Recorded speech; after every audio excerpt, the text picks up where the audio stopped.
सबैलाई जय मसीह, ख्रीष्ट येशूको नाममा सबैलाई जय मसीह भन्न चाहन्छु अनि परमेश्वरलाई पनि धन्यवाद दिन चाहन्छु। आज फेरि पनि तपाईहरुको बीचमा उहाँको वचनबाट सेवाकाई गर्ने अनि मैले यो मौका पाएको छु अनि सेवा सञ्चालक ज्यूलाई पनि धन्यवाद दिन चाहन्छु र यो समयको लागि। र आज म अलिकति गहन विषयमा एउटा विषयमा मैले वचन तयार गरेको छु। सम्भवतः अहिलेसम्म स्तुति प्रशंसा चर्चमा यो प्रचार गरिएको छ कि छैन मलाई त्यति थाहा छैन, तर जे होस् आज म त्यस बारेमा म प्रचार गर्न लागेको छु र आशा छ हामीले एउटा नयाँ कुरा अनि नयाँ एउटा आशिष हामीले अनुभव गर्न सक्छौँ। र म तपाईहरु सबैजनालाई पहिलो थेसलोनिकी 5:23 पद खोल्नको निम्ति म अनुरोध गर्दछु। यदि तपाईसँग बाइबल छ भने तपाईले खोल्न सक्नुहुन्छ, नत्र भने मैले पढेका तपाईले सुन्न सक्नुहुनेछ। यहाँ यसरी लेखिएको छ, पहिलो थेसलोनिकी 5:23 मा, शान्तिका परमेश्वर आफैले सम्पूर्ण रूपले तिमीहरूलाई चोखो तुल्याउन् र तिमीहरूका समस्त आत्मा, प्राण र शरीर हाम्रा प्रभु येशू ख्रीष्टको आगमनमा निष्कलङ्क रहनु। परमेश्वरको वचन पढाइ सुनाइमा हामीलाई आशिष दिएका हुन्।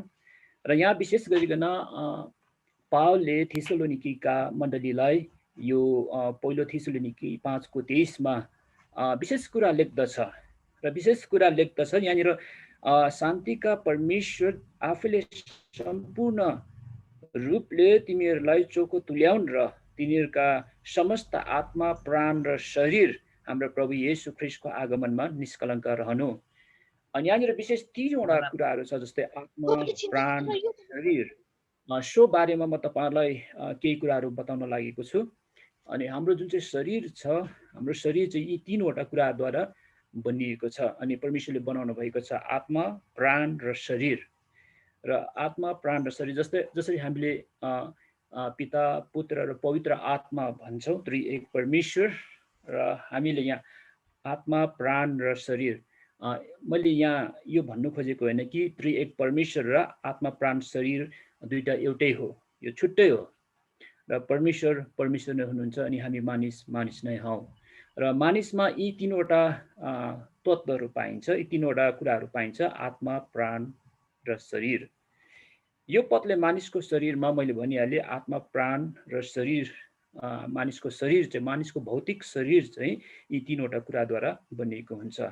आत्मा र प्राण अदृश्य हुन्छ। हेर्नुहोस्, आत्मा र प्राण तपाईँ र मैले छुन चाह्यौँ भने अनि हेर्न चाह्यौँ भने हामीले हेर्न सक्दैनौँ, देख्न सक्दैनौँ। यो अदृश्यमा हुन्छ, तर यसको अस्तित्व रहन्छ, अस्तित्व हुन्छ। यसको यो हुन्छ भन्ने कुरा हामीले थाहा गर्नु पर्दछ।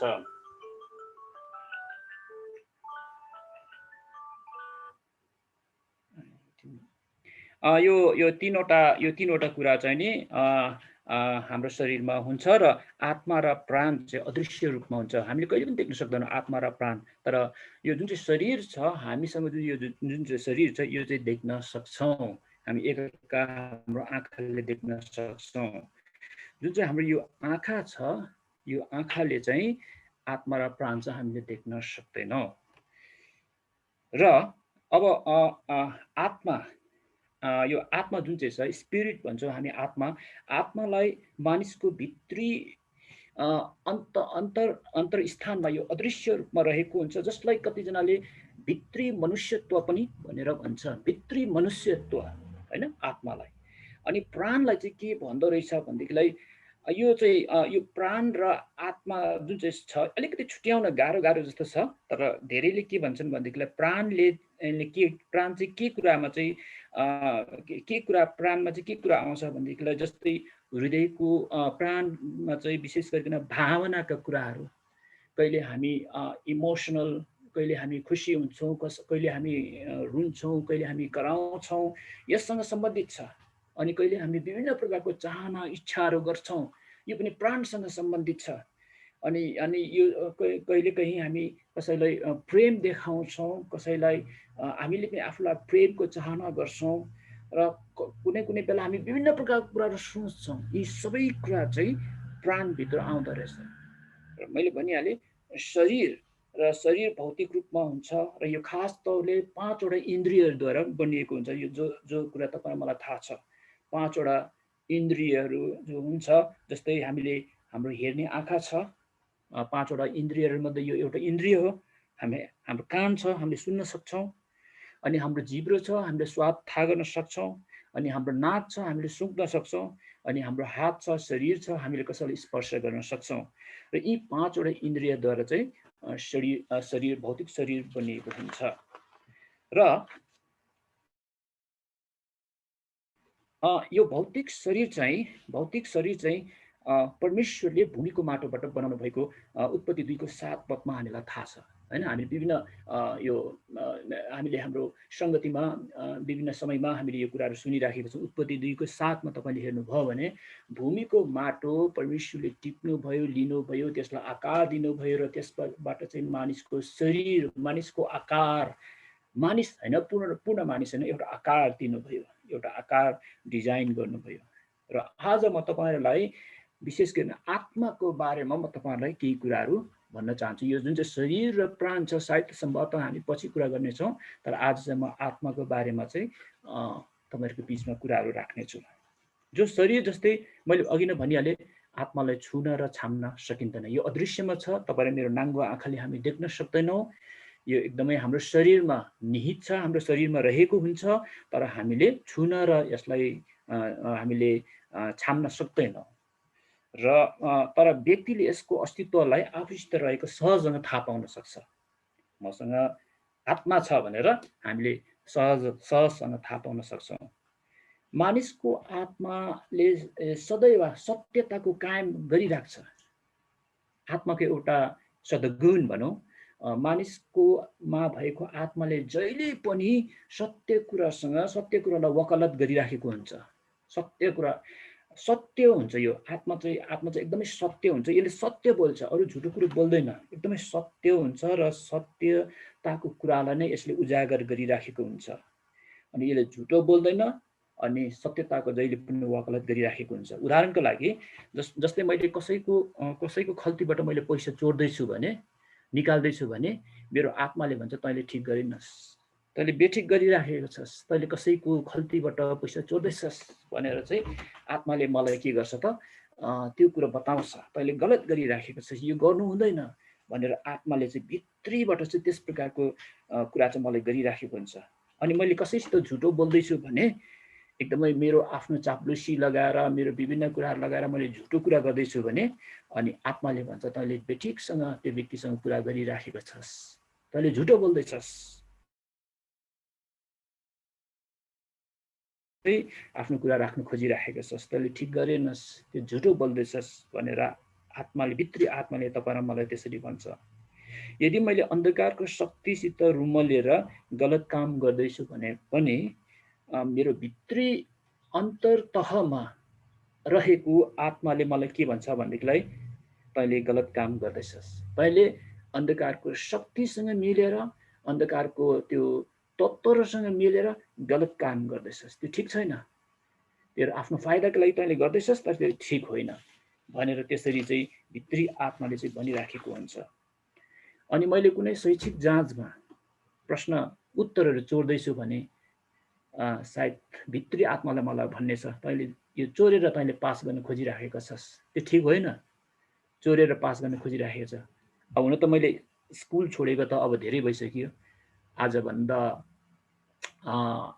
सायद 40 वर्ष अगाडि स्कुलको जाँचहरू दिएको मलाई याद आउँछ। तर मैले पनि 1-2 वटा चिटहरू चाहिँ चोरेकै हो। म तपाईँहरूको अघि मैले यो कुरालाई मानिलिन्छु, त्यति बेला म प्रभुमा पनि थिएन। र तर त्यस बेलामा जब मैले चिट चोर्दै थिएँ, त्यति बेला मलाई मेरो भित्री आत्माले चाहिँ मलाई के भनिरहेको थियो भनेदेखि, तैँले ठिक गरेको छैनस्, तैँले पढेर दिनु पर्ने थियो, पढेर चाहिँ राम्रोसँग उत्तर लेख्नु पर्ने थियो, त्यो चिट चोर्नु राम्रो होइन भनेर चाहिँ त्यस प्रकारको भित्री आत्माले चाहिँ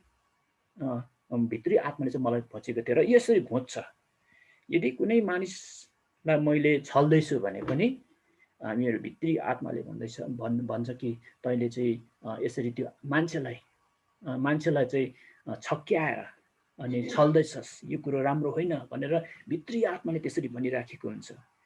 अनि मैले दशांश दिन्छु मण्डलीमा, तर दशांश मैले बेठिक प्रकारले दिएको छु भने पनि भित्री आत्माले चाहिँ मलाई भनिराखेको हुन्छ, तैँले दशांश त दिइस् तर पुरा रूपमा दिएको छैनस् हैन। दशांश जस्तै मैले 10,000 रुपियाँ कमाउँछु भनेदेखि 1,000 रुपियाँ दशांश दिनुपर्ने, तर मैले 800 रुपियाँ मात्रै दियो भने मलाई भित्री आत्माले भन्छ तैँले 100% दशांश दिएनस् हैन। 100% दशांश दिनुपर्ने थियो तर तैँले दिइनस् भनेर भित्री आत्माले चाहिँ भनिराखेको हुन्छ। हेर्नुहोस्, त्यो कुरो कसैले थाहा पाउँदैन, तपाईँको परिवारले पनि थाहा पाउँदैन, अनि तपाईँको मण्डलीले पनि थाहा पाउँदैन, तपाईँ र मेरो छरछिमेकले पनि थाहा पाउँदैन, तर भित्री आत्मा र व्यक्तिसँग मात्रै त्यो कुरो रहिराखेको हुन्छ।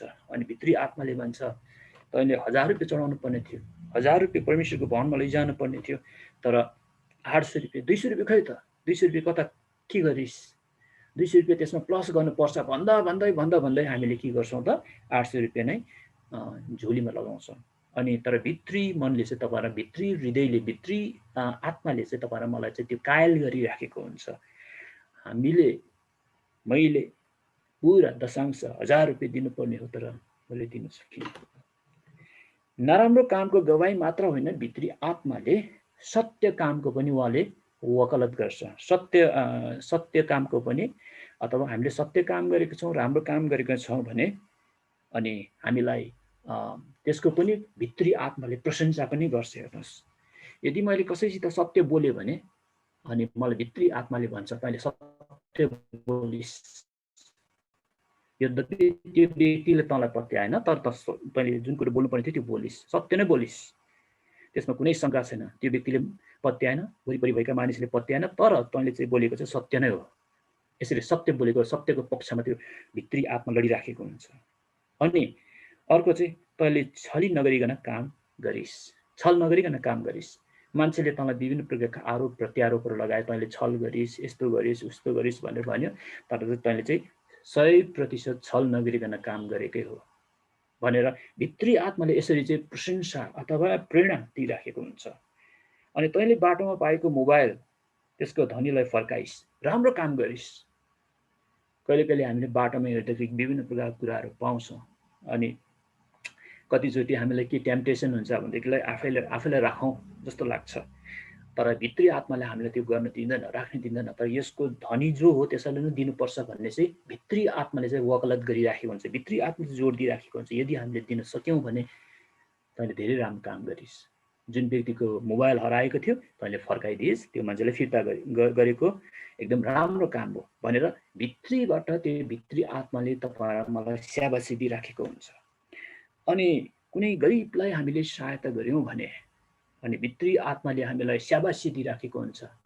त्यो व्यक्ति साँच्चै नै खाँचोमा थियो, अनि अभावमा थियो, छटपटाइरहेको थियो, तैँले दिएको जुन चाहिँ त्यो सानो सहयोगले त्यो परिवारमा एउटा परिवारमा मुस्कान आएको छ, हाँसो आएको छ, सबैजनामा रमाहट आएको छ, राम्रो काम गरिस् भनेर भित्रबाट त्यस प्रकारको एप्रिसिएसनहरू, त्यस प्रकारको एउटा प्रशंसाको कुराहरू आइराखेको हुन्छ। र यो चाहिँ भित्री आत्माले गरेको हुन्छ। अनि यस्तो पनि हुन्छ कहिले कहिले हामीले हाम्रो शत्रुहरूलाई राम्रो दृष्टिले हामीले हेर्दैनौँ, तर हामी परमेश्वरमा भएको कारणले गर्दाखेरि हाम्रो शत्रुलाई हामीले प्रेम गर्नुपर्छ भन्ने हाम्रो शिक्षा परमेश्वरको वचनबाट हामीलाई शिक्षा दिन्छ। अनि यदि हामीले हाम्रो शत्रुप्रति बदलाको भावना राखेनौँ भने भित्री आत्माले तपाईँ मलाई प्रशंसा गर्छ, ठिक गरिस्, किनभने शत्रुलाई प्रेम गर्नु चाहिँ परमेश्वरको वचनले भन्छ।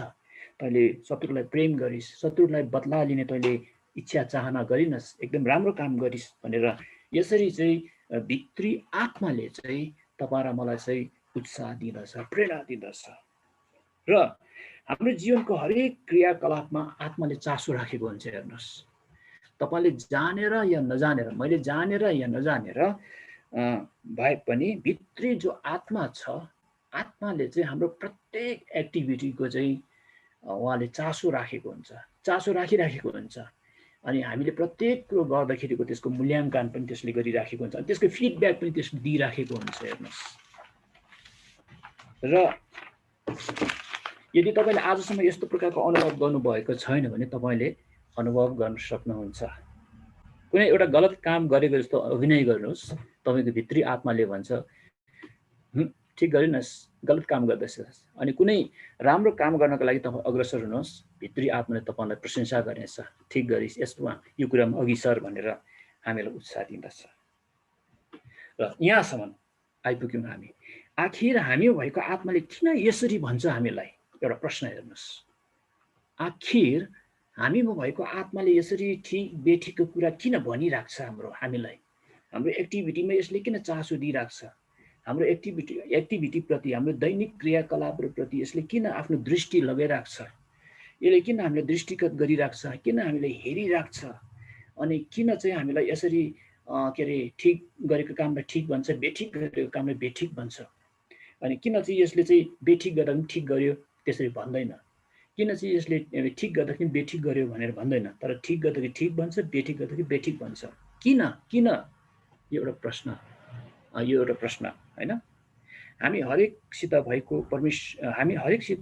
आत्मा परमेश्वरसित कनेक्सन अथवा परमेश्वरसित सम्बन्ध, समायोजन अथवा सम्पर्कमा रहेको हुन्छ। एउटा रहस्यको कुरा चाहिँ के छ भनेदेखि किन यसले यस प्रकारको वकालत गर्छ भनेदेखिलाई तपाईँ र मेरोमा भएको जुन चाहिँ आत्मा छ यो चाहिँ परमेश्वरसित जडान भएको हुन्छ। हेर्नुहोस्, परमेश्वर जो हामीले पिता पुत्र पवित्र आत्मा भनेर भन्छ र परमेश्वरसितको जडान हुन्छ, परमेश्वरसितको कनेक्सन हुन्छ, परमेश्वरसित यसै कारणले चाहिँ यस प्रकारको कुराहरू आउँछ। अर्को शब्दमा भन्ने हो भने यसले हरेक मानिसलाई आफ्नो के अरे यसले हरेक मानिसलाई आत्माले आत्मिक कुरातिर ढल्कन अथवा आत्मिक कुरातिरको झुकावतिर लैजान्छ, किनकि यो परमेश्वरसँग जोडिएको हुन्छ। हेर्नुहोस्, आत्मा चाहिँ परमेश्वरसँग जोडिएको हुन्छ र त्यसै कारणले गर्दाखेरि यसले ठिकलाई ठिक, बेठिकलाई बेठिक। अब यो किन ठिकलाई ठिक, बेठिकलाई बेठिक भन्न यसले यति साह्रो के अरे शक्ति पायो अथवा यति साह्रो यसले चाहिँ यसरी भनिदिन्छ भन्ने कुरामा चाहिँ किन भन्ने कुरामा चाहिँ यूहन्नाको सुसमाचार 4 अध्यायको 24 पदमा तपाईँले हेर्नुभयो भने परमेश्वर आत्मा हुनुहुन्छ र उहाँका आराधकहरूले आत्मा र सत्यतामा आराधना गर्नुपर्छ। परमेश्वर पनि आत्मा नै हुनुहुन्छ। हेर्नुहोस्, परमेश्वर पनि आत्मा नै हुनुहुन्छ।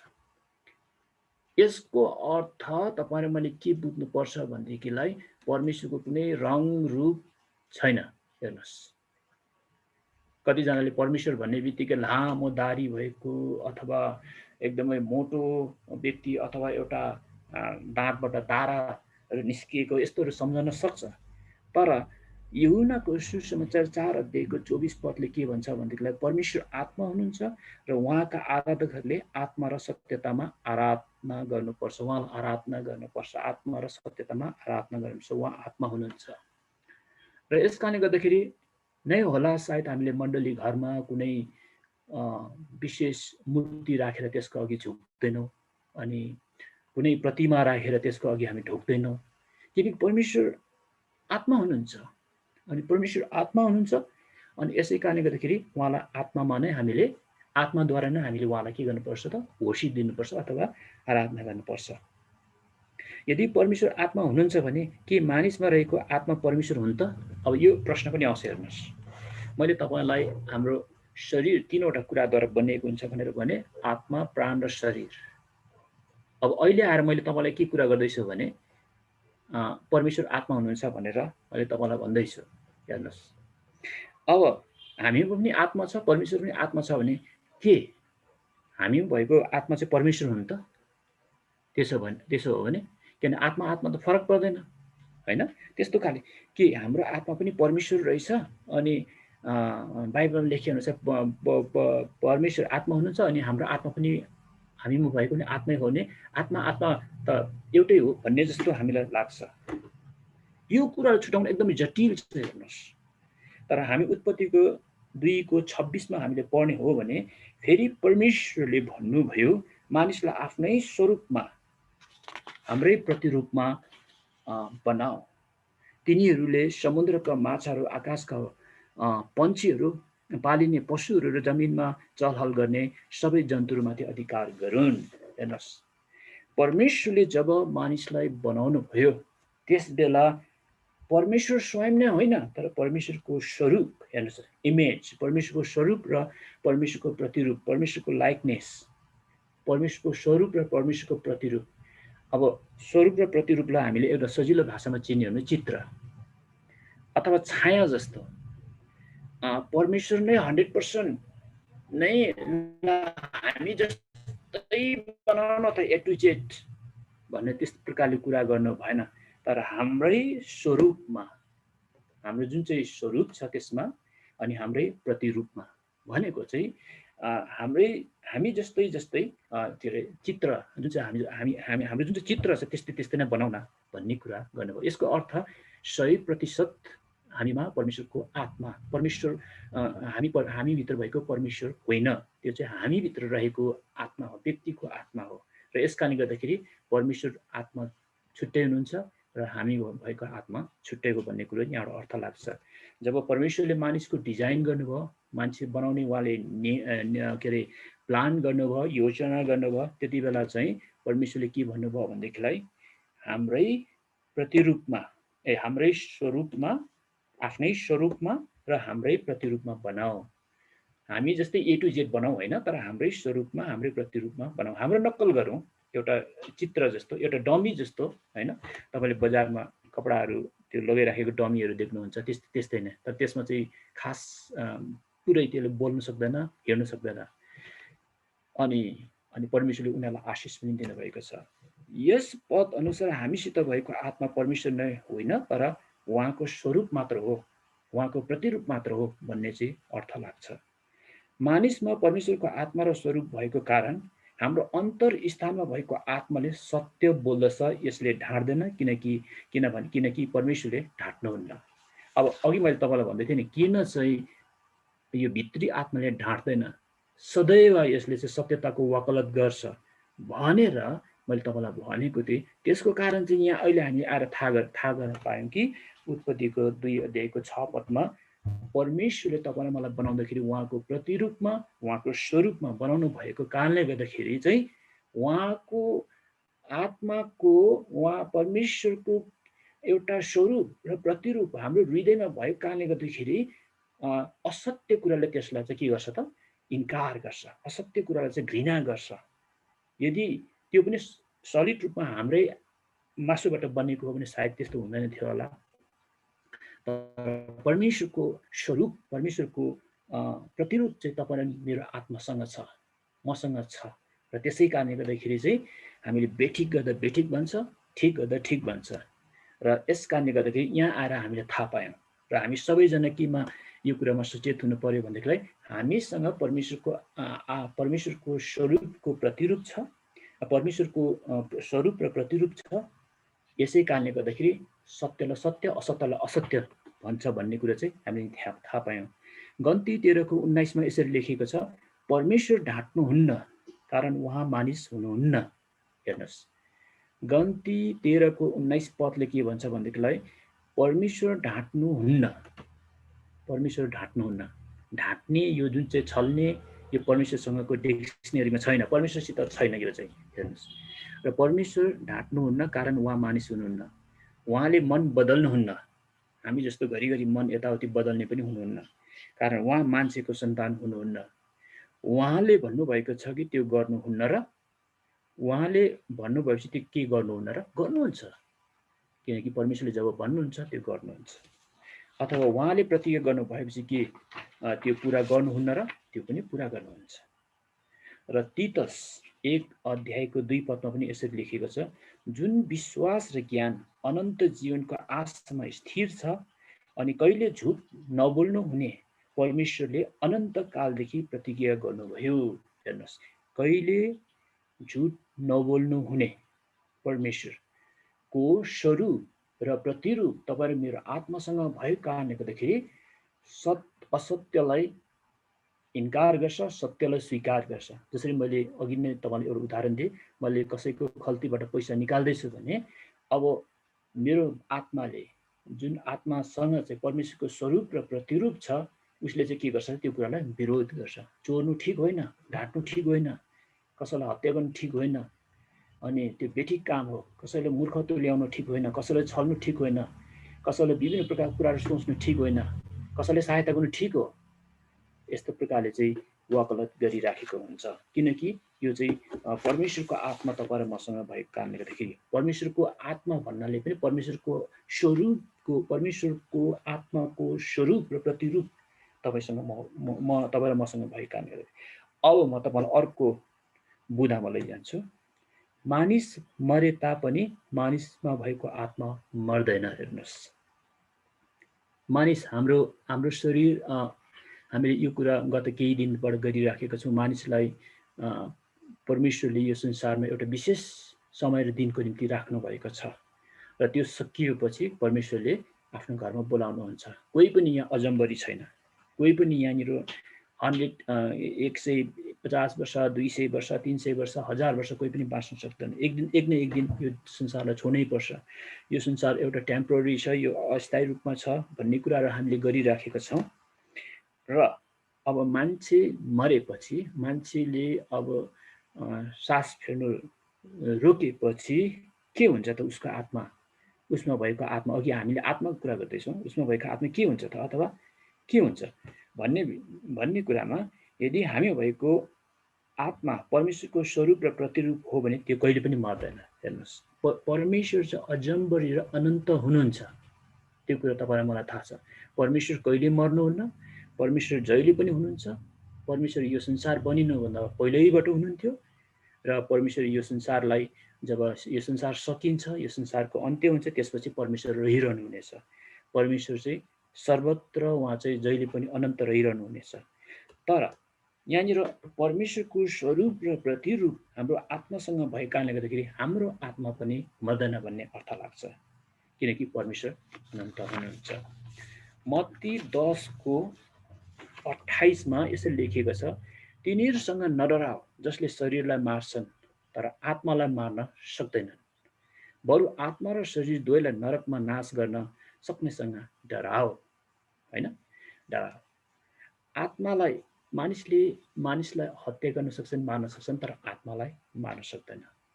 अनि लुकाको सुसमाचार 23:46 पनि उच्च स्वरले कराएर येशूले भन्नुभयो, हे पिता, म मेरो आत्मा तपाईँको हातमा सुम्पन्छु। यति भनेर उहाँले आफ्नो प्राण त्याग्नुभयो। यीशु प्रभु पनि शारीरिक रूपमा, मानव रूपमा उहाँ संसारमा आउनुभयो र स्वर्गको बारेमा उहाँले बताउनुभयो र कसरी चाहिँ हामी स्वर्ग जान सक्छौँ त्यसको बाटो उहाँले बताउनुभयो। अनि स्वर्ग जानको निम्ति निकास एउटा बाटो उहाँले बनाउनको निम्ति उहाँ आफै क्रुसमा जानुभयो अनि क्रुसमा उहाँ मर्नुभयो। उहाँ क्रुसमा झुन्डिराख्नु भएको थियो अनि चाहिँ अब उहाँको अन्तिम सास यसरी नै उहाँले फेरिराख्नु भएको थियो। अब अन्तिम पटक सास फेर्नुभन्दा केही सेकेन्ड अगाडि उहाँले के गर्नुभयो, उहाँमा भएको आत्मा परमेश्वरलाई सुम्पन्न भयो। उहाँमा भएको आत्मा परमेश्वरलाई सुम्पन्न भयो। हेर्नुहोस्, यीशु प्रभुले उहाँसँग भएको आत्मा परमेश्वरको हातमा सुम्पन्न भयो। यसको अर्थ के हुन्छ भनेदेखिलाई, मानिस मरेपछि हाम्रो आत्मा कहाँ जान्छ भन्ने प्रश्नमा चाहिँ त्यो सिधा कहीँ यताउति कहीँ नगइकन परमेश्वर कहाँ जान्छ भन्ने अर्थ लाग्छ।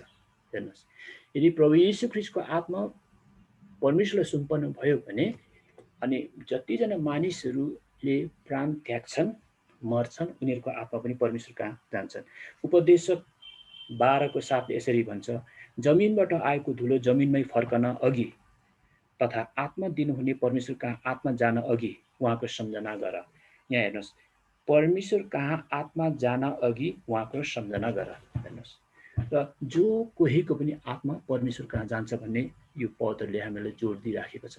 जब मानिस मर्छ तब चाहिँ त्यो मरिसकेपछि उसको आत्मा कहाँ जान्छ भनेर यदि भन्ने हो भने परमेश्वर कहाँ जान्छ, परमेश्वर कहाँ जान्छ।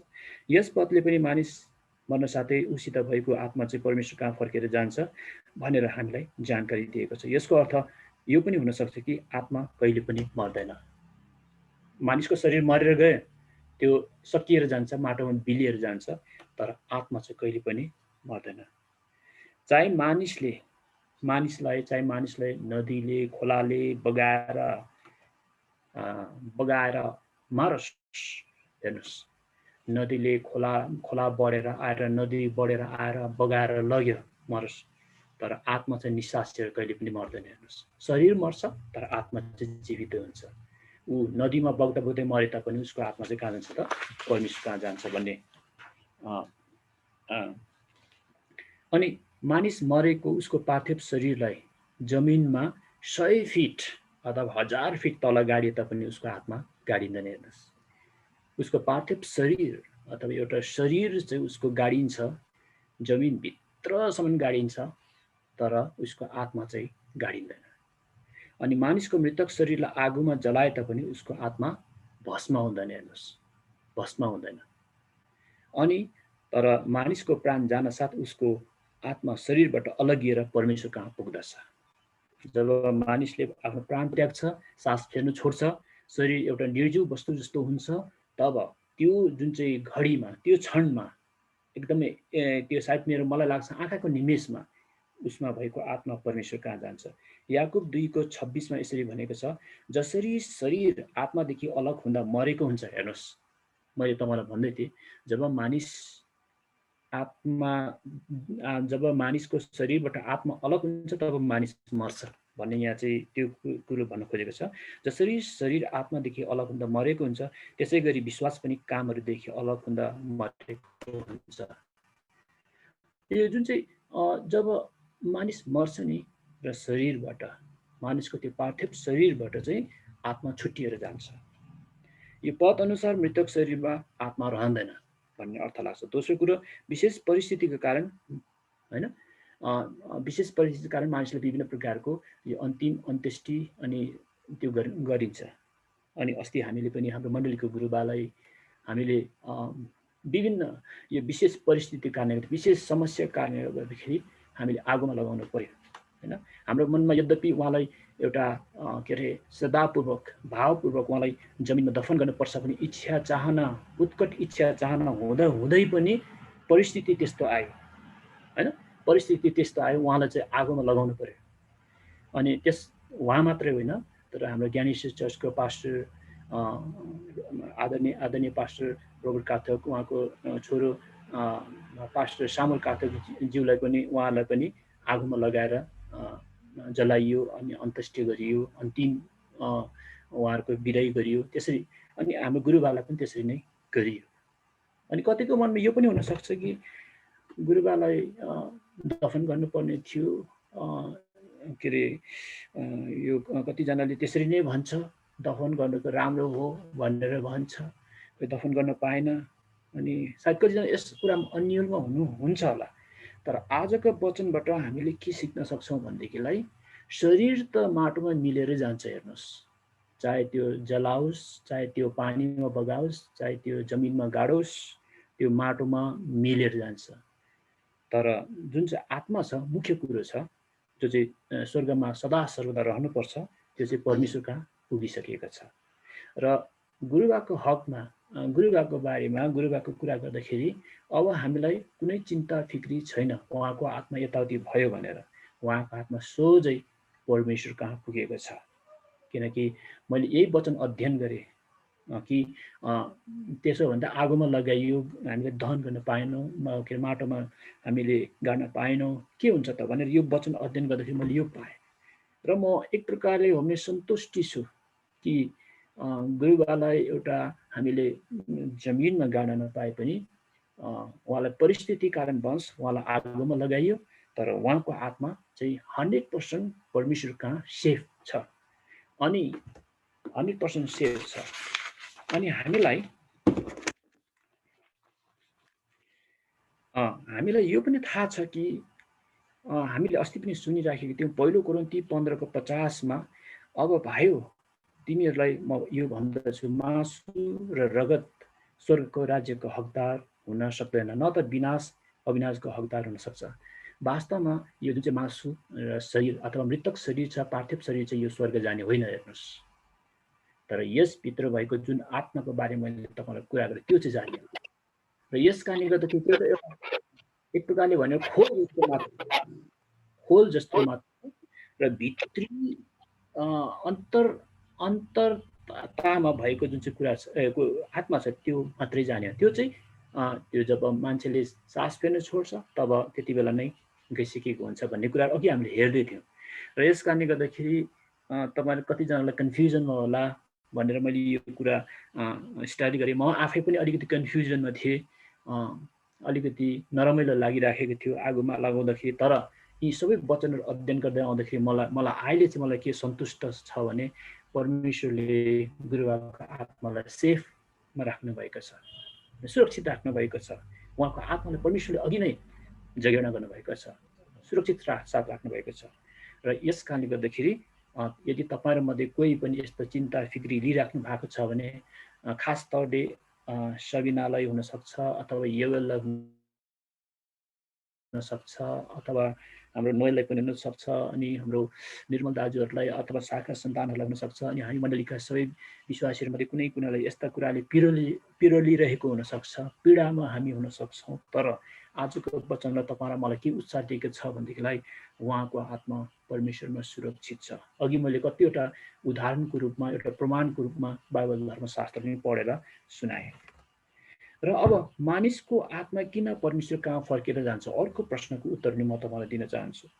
ख्रिस्ट यीशुको न्याय आसनको सामुन्ने उभिनको निम्ति हेर्नुहोस्, ख्रिस्ट यीशुको न्याय आसनको सामुन्ने उभिनको निम्ति सबै मानिसको न्याय हुन्छ। हेर्नुहोस्, चाहे क्रिस्चियन चाहे अक्रिस्चियन सबै मानिसको न्याय हुन्छ।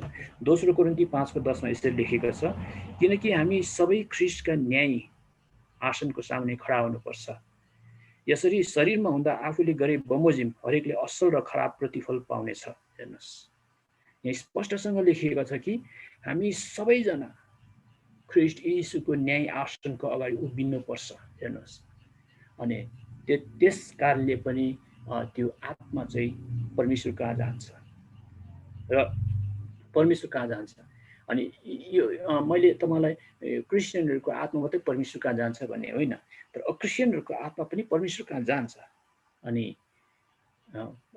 जब न्याय आसनको अगाडि उभिन्छ त्यसपछि चाहिँ स्वर्ग जाने र नर्क जाने कुराहरू त्यहाँ त्यति बेला कुरा हुन्छ। अब यो न्याय आसन कहिले हुन्छ त? अब यो प्रभु यीशुले यो न्याय आसन, न्यायको यो जजमेन्ट कहिले ल्याउनुहुन्छ भन्ने अर्को प्रश्नको उत्तर। र यीशुको दोस्रो आगमन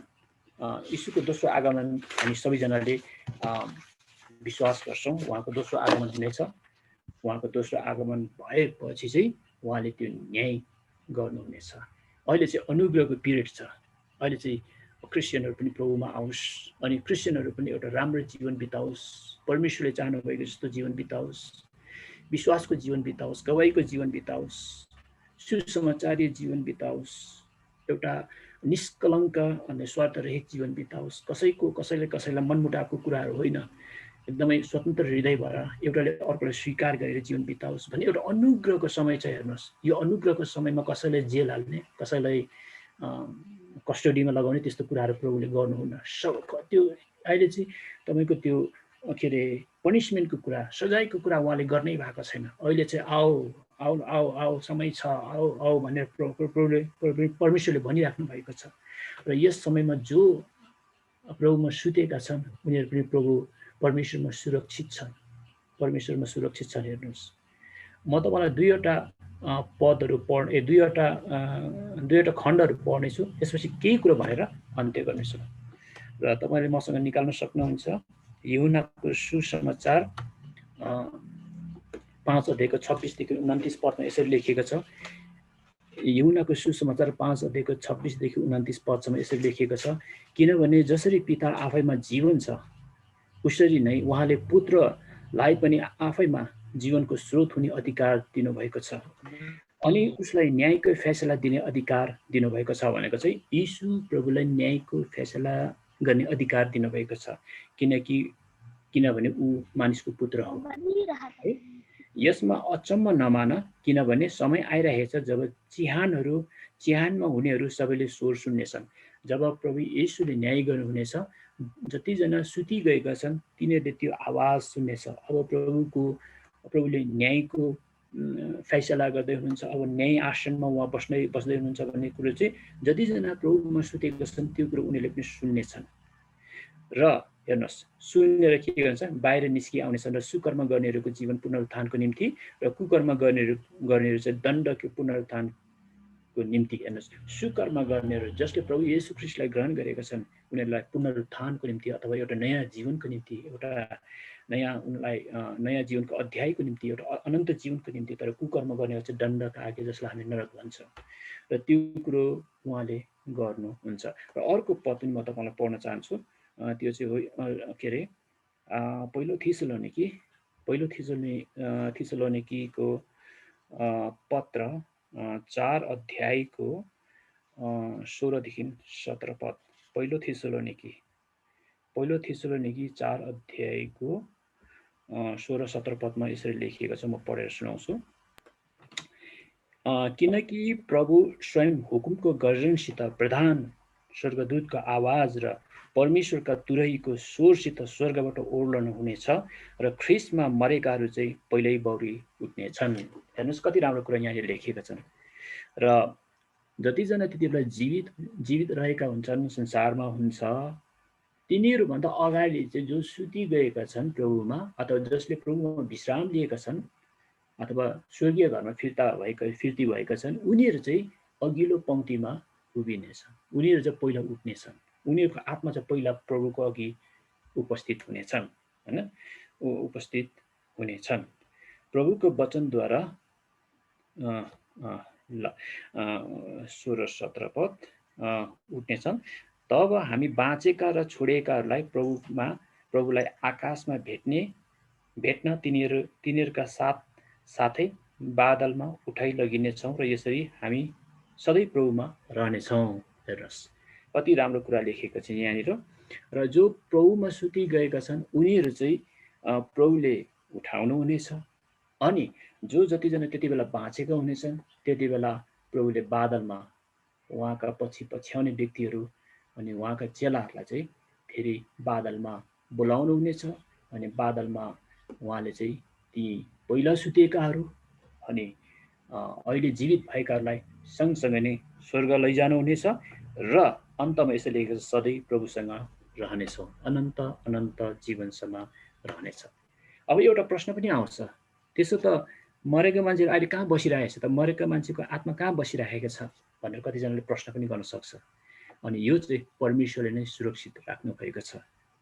अनि कहिले कहिले फेसबुकमा हामीले आरआइपी भन्ने 3वटा शब्दहरू देख्छौँ अङ्ग्रेजीका आरआइपी। अनि यसको फुल फर्म चाहिँ हो रेस्ट इन पिस। अनि उहाँले चाहिँ अहिले भन्ने नै हो भने शान्तिसित विश्राम लिइराखेका छन्। जसरी गुरुबा हाम्रो बिचमा हुनुहुन्न, उहाँको आत्माले अहिले शान्तिसँग विश्राम लिइराख्नु भएको छ। संसारको यो रोग बिमार, संसारको विभिन्न प्रकारको कुराहरूदेखि लिएर दुःख कष्ट होइन इत्यादि कुराबाट उहाँले चाहिँ के छ विश्राम लिएर उहाँले चाहिँ विश्राम लिइराख्नु भएको छ। अनि प्रभुको आगमनमा उहाँ पनि न्यायासनको अगाडि उभिनेछ। अनि हामी यो कुरामा स्योर छौँ, यो कुरामा हामी एकदम निश्चिन्त छौँ, परमेश्वरले उहाँलाई स्वर्गीय घरमा लानुहुनेछ अनि स्वर्गीय घरमा सधैँको निम्ति राख्नुहुनेछ र उहाँको आत्मालाई परमेश्वरले स्वर्गीय घरमा सधैँ राख्नुहुनेछ। र हामीभित्र भएको आत्माको महत्त्व कति ठुलो कुरो रहेछ भन्ने कुरा मैले आज तपाईँको अघि राख्न चाहेँ। र परमेश्वरले हामी सबैलाई आशिष दिएका हुन् र हामी निरन्तर प्रभुमा अघि बढिराख्न सकौँ। अनि गुरुबा हामीसँग हुनुहुन्न, हामीमा धेरै प्रकारको कुराहरू हामीमा धेरै प्रकारको दुःख पीडाहरू छ, तर आजको वचनले सबैलाई सान्त्वना अनि ढाडस अनि बल शक्ति मिलेको हुन्। खास तौरले उहाँले छोडेर गएका परिवारको निम्ति एउटा सान्त्वना मिलेको हुन्, किनकि उहाँको आत्मा चाहिँ परमेश्वरको घरमा परमेश्वरको उपस्थितिमा सुरक्षित छन्।